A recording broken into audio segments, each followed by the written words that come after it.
Welcome to another lecture for the theory of error, section 1 basics, lecture 2 variations in measurements and error. As we have seen in the previous lecture, before making a final measurement, there are a lot of elementary operations that we observe before making the final measurement. So here in this lecture, as the name suggests, it's a variation in measurements. So it is measurement is a process that is just subjected to variations.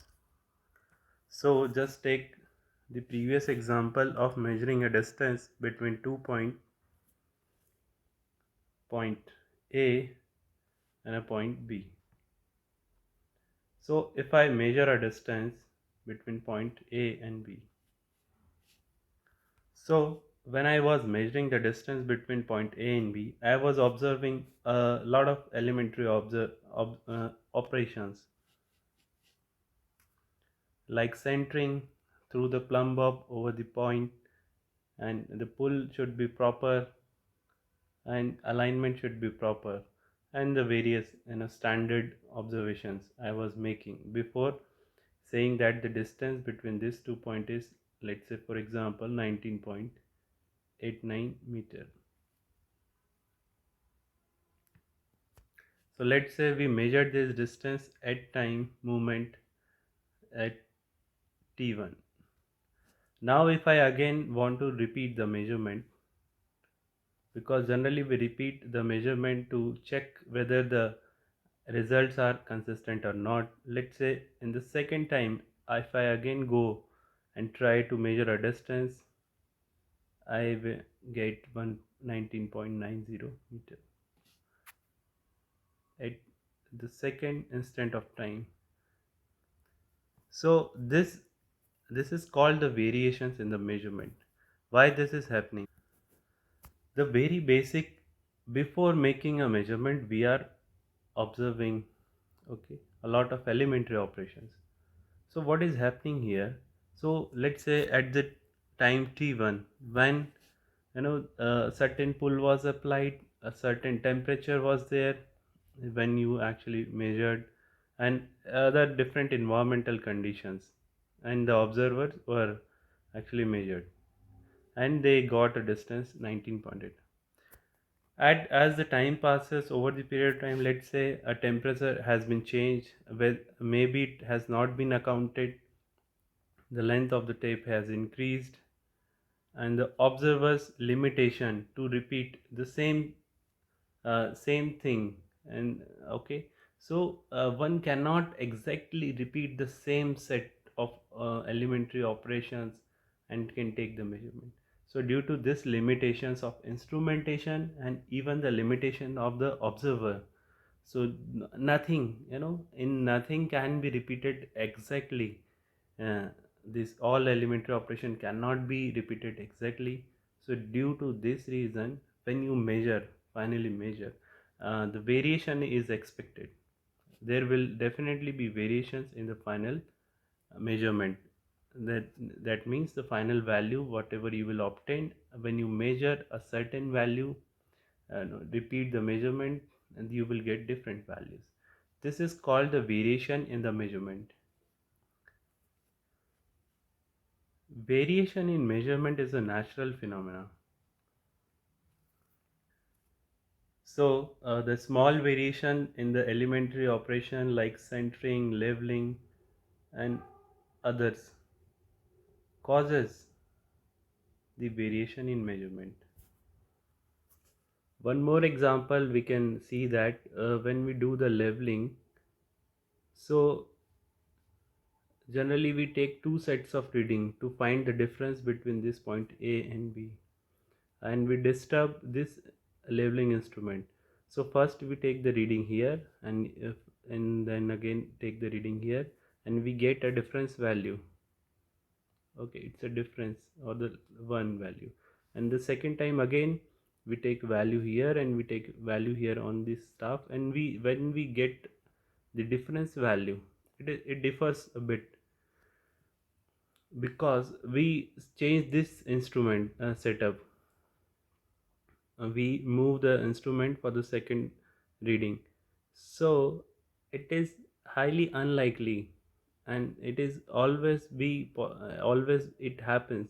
So whenever you take the two different readings, in a two different time movements, definitely due to the change in some elementary operation, like the instrument height now has been changed, that centering a little bit has changed, and the staff actually has a bit moved, because these are kind of a very elementary operations that changes when you take the first set of reading and the second set of reading.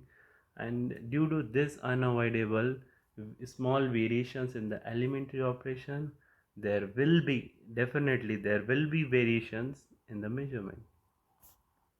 And you can also say that variation is a natural phenomena. Even all the other factors you will try to control, and the all things is are same. All the elementary operations, environmental condition, even if you try to make them constant, still there will be some variations in the final measurement, because it is a natural phenomena that we will see in the subsequent lectures. So now, one this thing has been established that there will be a variations in the measurements while you do the survey. So I would like to introduce here a term, true value. So when I measured the distance d between point A and B, and I'm getting two values, 19.89, 19.90 meters. So this actually shows the variation in a distance measured value.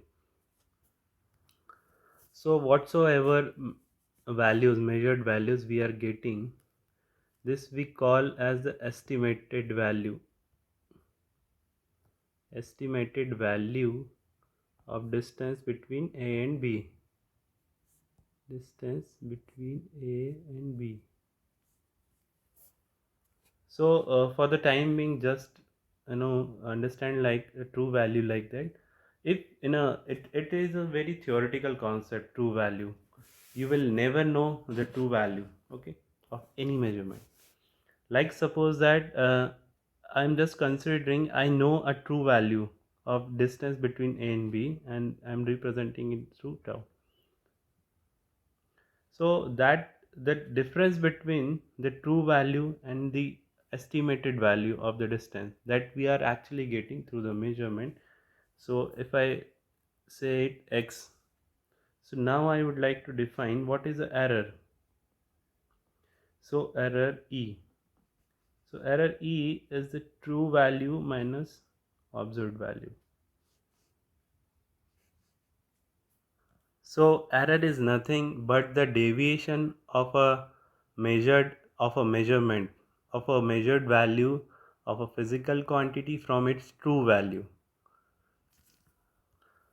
So the theory of error deals with this error. It is the difference, I am again repeating, it is the difference between the true value, it is completely a theoretical concept, and minus, if you say, the observed value, what you get through the measurement, through measurement. So as in the last slide we have said that this is the true value, and this is the observed value, okay. So we write error is the true value minus observed value.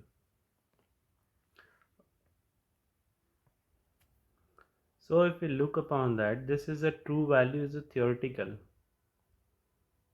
we will never be able to get this value in E. So E also becomes a theoretical thing, it's a true error. So when we don't know the true value of a physical quantity, we will also be not able to get the true error. So in practice what we do, So let's suppose by some means we are able to get that x cap, if I say, is a good estimate of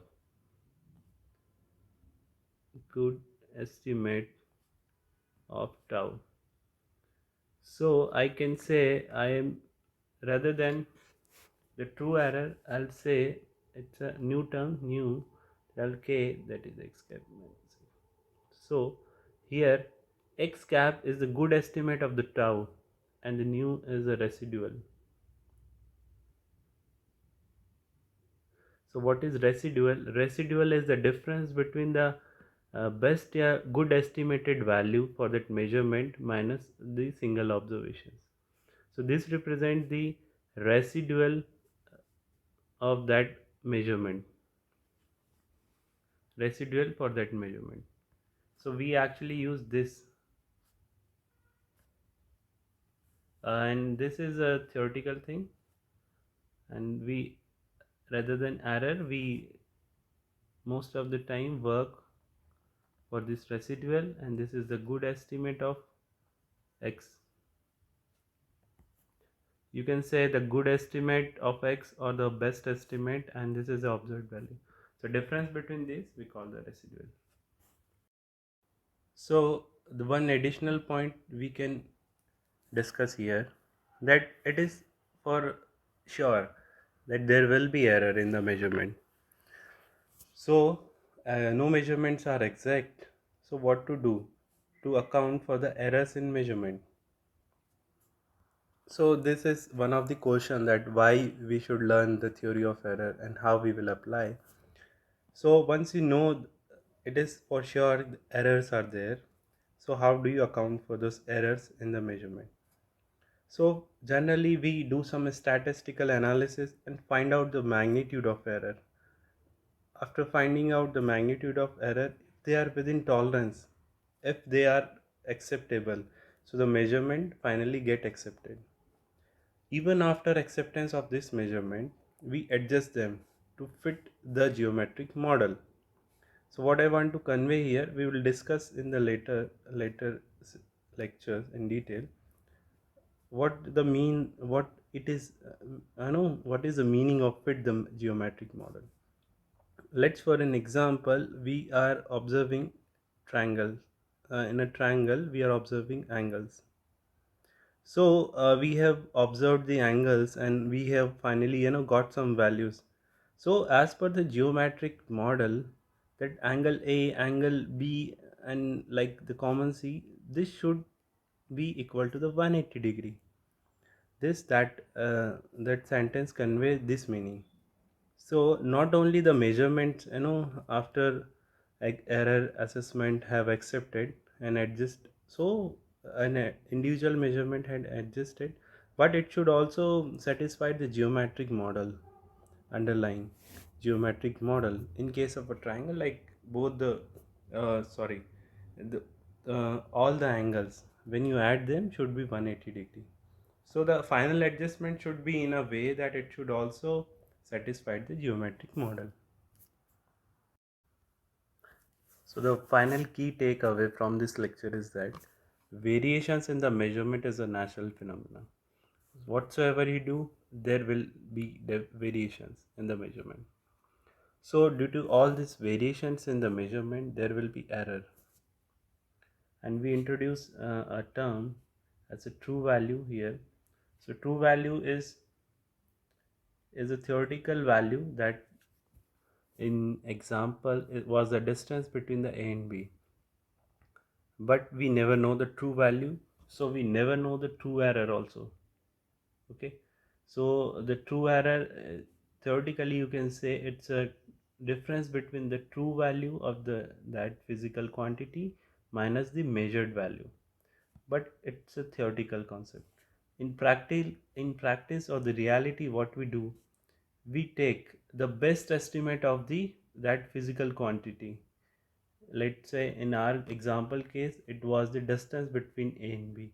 We take the best value or the best estimated or the best guessed value for the distance minus the measured value. The difference of these values we call the residual. So residual nu is the quantity that is actually used to express variation in the measurement. So here we take nu to express the variations in the measurement. And the next thing, the types of error. So we have actually seen there is a error. So errors are also different kinds of, there are different types of error that we will look into the next lecture.